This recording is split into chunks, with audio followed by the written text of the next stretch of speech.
플라스틱 쓰레기로 몸살을 앓고 있는 지구, 너와 나, 우리가 구할 수 있을까요? 전 세계에서 버려지는 플라스틱의 양은 매년 2억 톤이나 되고 그중 800만 톤의 플라스틱은 바다에 버려지고 있습니다. 이렇게 플라스틱이 천지인 세상에서 나의 건강은 어떻게 될까요? 일회용품이 썩는 기간을 볼까요? 플라스틱의 일종인 스티로폼의 경우 썩는 기간을 500년으로 추정하고 있지만 과학자들은 말합니다. 플라스틱은 썩어지는 것이 아니라 잘게 쪼개질 뿐 영원히 사라지지 않는다. 그래서 독일을 비롯한 EU에서는 올해 7월부터 일회용 플라스틱으로 만든 면봉, 접시, 빨대, 봉지와 스티로폼 포장재 등의 사용을 금지하기로 했습니다. 우리가 버린 플라스틱 쓰레기는 미세 플라스틱이 되어 먹이 사슬을 통해 결국 우리의 식탁으로 돌아옵니다. 미세 플라스틱을 우리가 먹고 있다는 것은 환경운동본부 플라스틱의 역습이라는 영상물을 통해 말씀드린 적이 있습니다. 미세 플라스틱은 우리의 몸을 거쳐 태아에까지 전달됩니다. 2020년 이탈리아 연구팀이 세계 최초로 인간의 태반에서 미세 플라스틱을 검출했었습니다. 모체에서 마이크로 플라스틱이 태반을 통해 발달 중인 태아로 전달될 가능성이 있음을 시사한 것입니다. 그리고 신생아가 태어나서 처음 배설한 태변에서 미세 플라스틱이 검출되었다는 국제 연구 결과도 나왔습니다. 미세 플라스틱이 동물 실험 등을 통해 인체 세포도 변형시킬 수 있음은 이미 밝혀졌습니다. 미세 플라스틱의 위험은 아무리 강조해도 지나치지 않습니다. 그 누구라도 미세 플라스틱으로부터 안전을 보장받을 수는 없습니다.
플라스틱 쓰레기를 재활용하지 않고 계속 버린다면 2050년부터는 해양의 물고기보다 플라스틱이 더 많아질 것이다 라고 과학자들은 말하고 있습니다.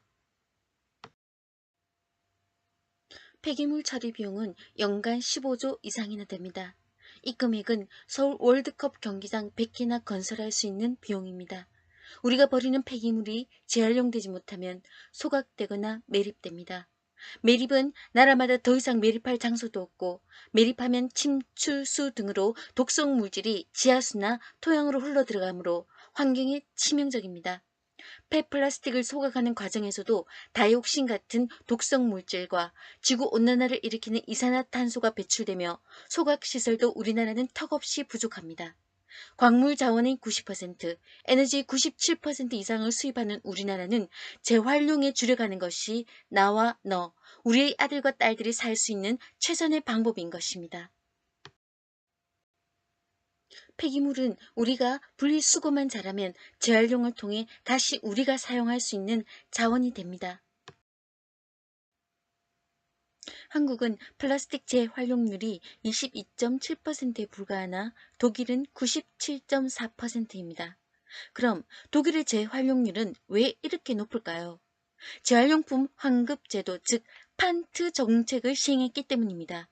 독일에 가면 어디서나 쉽게 판트 기기를 볼 수 있고 유리병, 플라스틱병, 캔 등에는 환불 표시가 되어 있고 판트 기기에 공병을 넣으면 표시된 금액을 환불받을 수 있기 때문입니다. 우리나라에서도 속히 이 정책을 시행한다면 재활용 수거는 지금처럼 많은 인력 동원과 홍보를 하지 않더라도 잘 실천될 것입니다. 재활용률을 높이기 위해서 정부는 생산자 책임 재활용 제도라든지 투명 페트병과 색깔 있는 페트병을 따로 수거하는 정책 등을 시행하고 있습니다. 공공기관에서는 일회용품 반입 금지, 다회용 배치, 빗물 제거기 설치 등 일회용품을 줄이기 위해 솔선수범하고 있습니다. 일회용품을 줄이기 위해 솔선수범하는 식당, 마트 등도 늘어나고 있습니다. 분리수거 방법이 새로 바뀌는데 지키지 않으면 과태료를 낼 수 있습니다. 2022년부터 펌프와 몸체에 각각 종량제 배출 유무를 표시하게 됩니다. 분리배출 마크의 세부 재질명과 배출 방법 등을 표기하고 마크의 크기를 확대해서 가독성을 높입니다. 꼭 마크를 꼼꼼히 확인하고 분리수거해서 재활용의 가치를 높이는 것은 우리의 몫이 되겠습니다. 내년부터 테이크아웃 컵의 재질을 모두 페트병으로 통일하며 재활용 가능한 바이오매스 합성수지 제품은 바이오플라스틱은 재질명 앞에 바이오를 붙이게 됩니다. 우리 모두 플라스틱 제로인 라이프를 위해 함께 노력합시다. 커피나 차를 마실 때 일회용 컵이나 플라스틱을 사용하지 말고 개인용 컵이나 텀블러를 사용합시다. 식료품을 구입할 때 상점에서 제공하는 비닐을 받지 말고 재활용 가능한 쇼핑백이나 장바구니를 들고 다닙시다. 생활 쓰레기 배출 시 핵심 4가지 꼭 지킵시다. 첫째, 용기 안의 내용물은 깨끗이 비웁니다. 둘째, 이물질이나 음식물 등은 깨끗이 제거합니다. 셋째, 라벨이나 다른 물질이 붙어 있으면 필히 제거합니다. 넷째, 종류나 재질이 다른 것들은 분리해서 배출합니다. 플라스틱, 금속 등이 섞인 혼합 재질은 분해가 어려울 경우 종량제 봉투에 버리거나 배출 스티커를 붙인 후 버려야 합니다.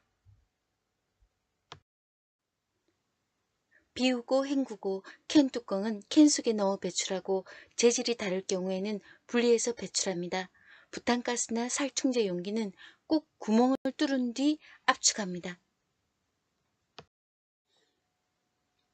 유리병은 멸균 세척하여 그대로 재활용하므로 병 입구가 깨지기 쉬우니 꼭 뚜껑을 닫아서 배출합니다. 우리가 흔히 쓰는 형형색색의 아크릴 수세미는 미세 플라스틱 발생의 주범입니다. 아크릴 섬유는 플라스틱 일종으로 대표적인 합성 섬유이며 유해한 첨가제, 중금속 등이 방출되어 결국 인체까지 악영향을 미칠 수 있습니다. 천연 수세미는 직접 수세미의 껍질을 벗기고 건조해서 사용해도 되고 시중에 판매도 되고 있으며 촘촘한 섬유질 조직으로 설거지에도 효과적이니 천연 수세미를 사용합시다. 분리수거 시 헷갈리는 품목들이 있는데요. 음식물 등 이물질이 많이 묻어있거나 타물질로 코팅된 것은 종량제 쓰레기 봉투에 넣어야 합니다. 컵, 라면 용기도 찌꺼기를 물로 헹구지 않으면 분리수거 안됩니다. 내열유리 냄비 뚜껑, 크리스탈 유리, 사기, 그릇, 도자기, 화분, 책, 노트, 쇼핑백 등의 비닐로 코팅된 표지, 공체의 스프링 등도 재활용이 안됩니다. 내용물을 버리지 않은 세제통이나 산표통, 음식물을 제거하지 않은 마요네즈, 기름통 등도 재활용되지 않으므로 비우고 헹구는 것을 철저히 합시다. 다른 재질이 혼합된 영수증, 금박지, 은박지, 벽지, 부직포, 플라스틱 합성지 등은 종이유리로 배출하면 안되고 쓰레기 종량제 봉투에 넣어야 합니다. 먹다 남은 약들은 어떻게 버리시나요? 약은 그냥 버리면 토양 및 수질을 오염시키며 생태계 교란의 원인이 되므로 버릴 때에는 약국이나 병원, 폐의약품 분리 배출 장소에 버려야 합니다. 뼈, 껍질 등은 음식물 쓰레기가 아니라 종량제 쓰레기 봉투에 넣어야 합니다. 플라스틱을 줄이지 않으면 지구와 인간은 더 큰 위기에 처하게 됩니다. 그러므로 2021년 한국환경운동 부산지부에서는 죽음의 알갱이 미세 플라스틱을 우리가 막는다는 정신으로 플라스틱 사용을 줄임과 동시에 일회용품, 빨대, 비닐봉투, 담배꽁초, 마스크 줍기 등의 환경운동을 실천하고 있습니다. 일회용품을 줄이는 것은 너와 나 그리고 지구를 살리는 방법이므로 플라스틱, 일회용품 줄이기 즉 5대 환경운동을 우리 함께 실천합시다. 한국환경운동 부산지부에서는 2017년 미세먼지 저감 운동을 시작으로 지금까지 마음껏 숨쉬는 녹색 부산을 만들기 위해 부단히 노력해 오고 있습니다. 친환경 솔루션 환경운동 힐링 음악회를 개최했었습니다. 환경 캠페인 행복부산 그린 콘서트도 개최했었습니다. 환경운동 캠페인을 여러 차례 실시했었습니다. 환경보호 어깨띠를 메고 부산 지역 곳곳에서 마스크 및 전단지를 배부했습니다. 마스크 소재는 폴리프로필렌 플라스틱입니다. 그런데 한 번 쓴 마스크들이 마구잡이로 아무데나 버려지고 있고 동물까지 마스크로 인해 고통받고 있습니다. 마스크는 폴리프로필렌 재활용이 가능하므로 아파트, 공공기관 등에 속히 마스크 수거함이 배치되어야 하겠습니다. 담배 필터는 셀룰로스 아세테이트라는 플라스틱 성분으로 만들어집니다. 그런데 도로 위에 마구잡이로 버려져 있고 환경운동연합은 해양쓰레기 1위가 담배꽁초라고 발표했습니다. 환경운동 부산지부는 길거리 위의 담배꽁초, 비닐, 마스크 등을 줍는 캠페인을 실시하고 있습니다. 자, 지금 우리 협회에서 한국환경운동 부산 본부에서는 지금 이제 코로나19로 인해서 전 국민이 이런 마스크를 쓰고 있습니다. 그렇게 해서 이 마스크는 일회용으로 그 다음 날 되면은 이걸 버려야 됩니다. 그런데 지금 현재 우리 협회에서는 비말 마스크, 비말 방지, 일명 연예인 마스크라 해서 향균 비말 황사, 세균성 호흡기를 상당히 걸러낼 수 있는 마이크로 필터 제품으로 이렇게 저희 협회가 만들었습니다. 한번 써보겠습니다. 제가 자, 아주 착용감이 좋고 또 주위에 비말이 튀지도 않고 이 마스크는 쓰면은 보통 한 10번 정도 쓸 수 있도록 그렇게 되어 있고 그날 쓰고 나면은 집에 가서 깨끗한 비누로 씻어서 그 다음날 쓸 수 있도록 했는데 지금 현재 여러분들 쓰고 있는 일회용 마스크는 현재 쓰고 그냥 보통 국민들 잘 버리면 되는데 일부가 이것을 그냥 길거리나 막 버립니다. 근데 이 버리면은 새들이나 갈매기들이 이걸 물고 다니면서 상당하게 오염도 시키고 바다에 그냥 버려지고 이렇게 하는데 이 재료가 뭐냐? 플라스틱. 석유에서 뽑아낸 플라스틱입니다. 이 플라스틱이 결국은 우리 인체에 결국 물고기를 통하든지 동식물 통해서 여러분도 알다시피 온갖 플라스틱이 전 세계를 지금 감싸고 있기 때문에 그래서 저희 협회에서는 이 마스크를 만들어서 이번에 전부 다 장애인과 소외계층 이런 분들한테 다 보급을 하려고 그렇게 만들었습니다. 지구를 살리고 죽이는 것은 몇 사람들의 노력이 아니라 우리 모두의 노력에 달려 있습니다.